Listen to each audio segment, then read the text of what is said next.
This is Justin Turner rounding the bases. It's ruled an RBI single. It changes the whole game. Complete highlights coming up. And LA's other team, Mike Trout coming through for the Angels with a clutch hit in the eighth. That tied it. Angels added one more. They beat the White Sox by a score of 4-3. All the highlights and Jess Mendoza are on the way. But right now, to the NFL, where most people believe the draft starts at 3, and the Niners have some options. They could take Alabama's Mac Jones, who led the entire country last year in QBR and yards and completion percentage. Or they could go down the route of Trey Lance, who despite only having played a single game last year, threw 28 touchdowns and no picks the year before.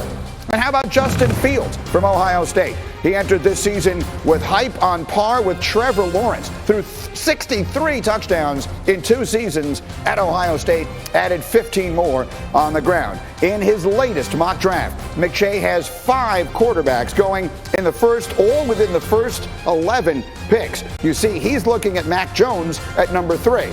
But take a listen to what Niners legend Steve Young had to say yesterday about who he hears San Francisco really wants. There's no question in my mind that if they can figure out how to get Zach, that's their number one first choice. I just don't know how they get it done. The Jets have committed to Zach and recruited the family. I mean, I don't know how that gets undone, but look, a lot can happen. I think Zach would love it. The family would love it. Nothing would make anyone happier. I think the 49ers, that's their unstated first choice. So that would be wonderful.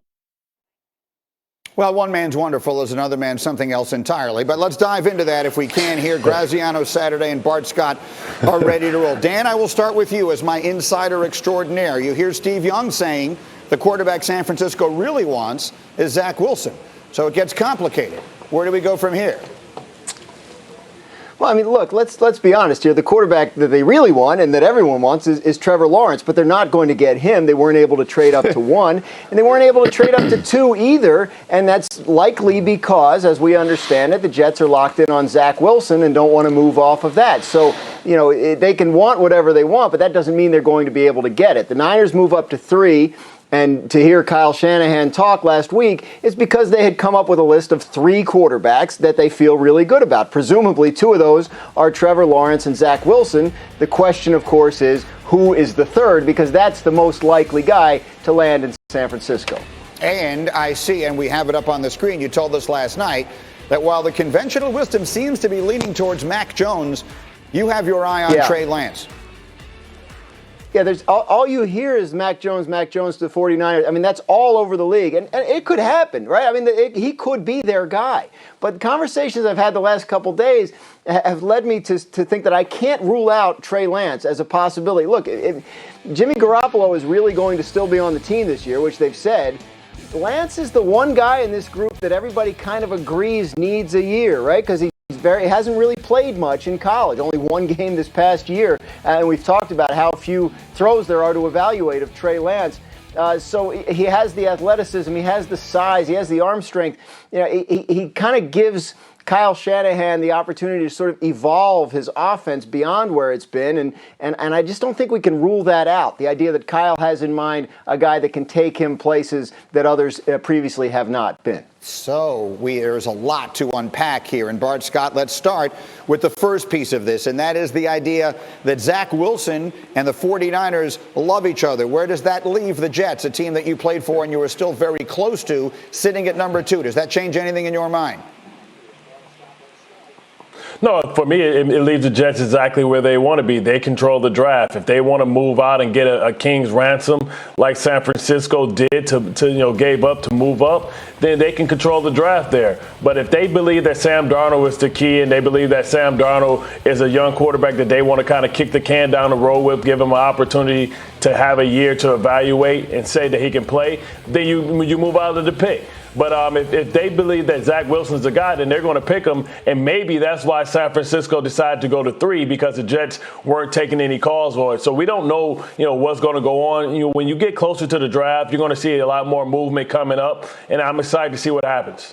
You think the Jets could be in the middle of that? Again, you're close to them. You talk to people there. Do you still believe? We've been talking on this show all week, Bart. Absolutely. Like it is a foregone conclusion the Jets are taking Zach Wilson. Is that premature? I don't believe so. I believe right now it's about Robert Saleh. We always talk about Sam Darnold, what would be a best fit for him to go and sit for a year, and we continue to say that it's the San Francisco 49ers. So if Mike LaFleur is going to bring the same system, then why not go ahead and keep the guy and see what he can do within your system? You can kick the can down the road. You can continue to acquire more draft equity so that you can make moves down the line. You don't have to pick up his option. You can continue to see and build around Sam Darnold because the Russell Wilson is still out there and the Deshaun Watson may be a pipe dream, but it's still a possibility. Dan Graziano, I see you want to jump in. Go ahead real quick before I get Jeff in. Yeah, I mean, that may all be true, but the fact of the matter is the Niners were offering 3 first-round picks and a third-round pick, and the Jets weren't interested in having the conversation. So I can't believe they're going to turn that down and then sit at 2 and take somebody who's not a quarterback. Right, that's the point. So they would either trade out of the spot to someone else, or they will take Zach Wilson. Hang on, let me get Jeff in for this. Yeah, we'll see. The possibility they could still trade to someone like Carolina or whatever the case may be theoretically remains out there. Unlikely, I grant you, unlikely though it feels. Go ahead, Jeff Saturday, jump in here. The idea that San Francisco is sitting at 3, that's such an attractive spot for any of these young quarterbacks. The biggest winner in all this might be whoever it is that winds up 3rd, yes? That's 100% the truth. Put Trevor Lawrence in this conversation. The guy who goes 3 is going to be in the best position to win and be developed as a quarterback. When you think about Mike Shanahan and what he does in this system, this guy creates quarterbacks. I liken him to Andy Reid, right? Every time you go in here, he makes the best of his quarterbacks. You saw him take Jimmy Garoppolo to the Super Bowl. You saw him develop this football team. This team is ready to win right now. So whoever is in that 3 spot has to be excited about where they are. I love that Zach Wilson's family is like, man, we'd love to be in San Francisco. Every one of those quarterbacks' families would be really happy to go to San Francisco because, again, they're built to win now. They don't have the development issues that Jacksonville and the Jets both have. You got to like your spot at 3. All right, I want to bring into the conversation something that Booger McFarland put up on Twitter yesterday because it plays into all of this. The options that we are laying out now for San Francisco at 3, assuming they don't have a way to get Zach Wilson, is between Mac Jones and Trey Lance. Left out in all of that is Justin Fields. And the catchword there seems to be processing. And Booger pointed that out yesterday when he tweeted, every year during draft season, there are new words that become hot. A couple years ago, it was twitchy.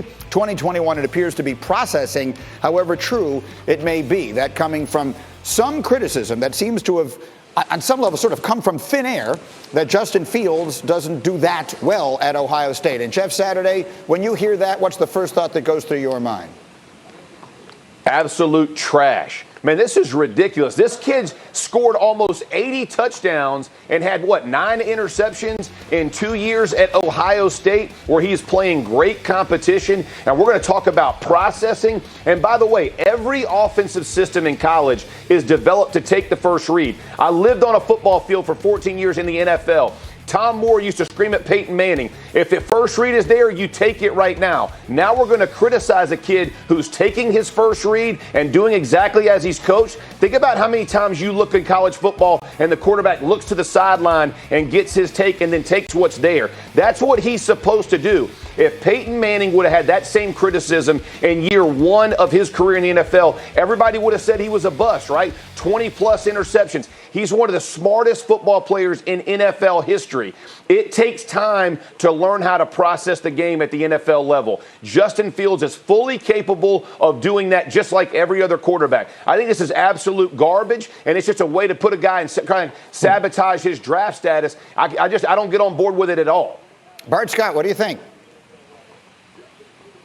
Well, tell the Patriots quit sending out those messages so he falls to them so they can get a steal in the draft. I mean, that's usually what happens right now. It's a time of disinformation, right? So disinformation, you want to tear a prospect down in hopes that he can fall to you. You know, you think about what he's done. You think about the competition that he's going against. You think about what he was able to do against Clemson. When you're supposed to take what's open and what's available. Now, what they're trying to talk about is post-snap. Can he read the rotation of the safeties? Can he identify what the defensive coverage is when he goes off off one progression, can he go to his second read, his third read? Well, if my first read is open, then what the hell am I going to my third read for?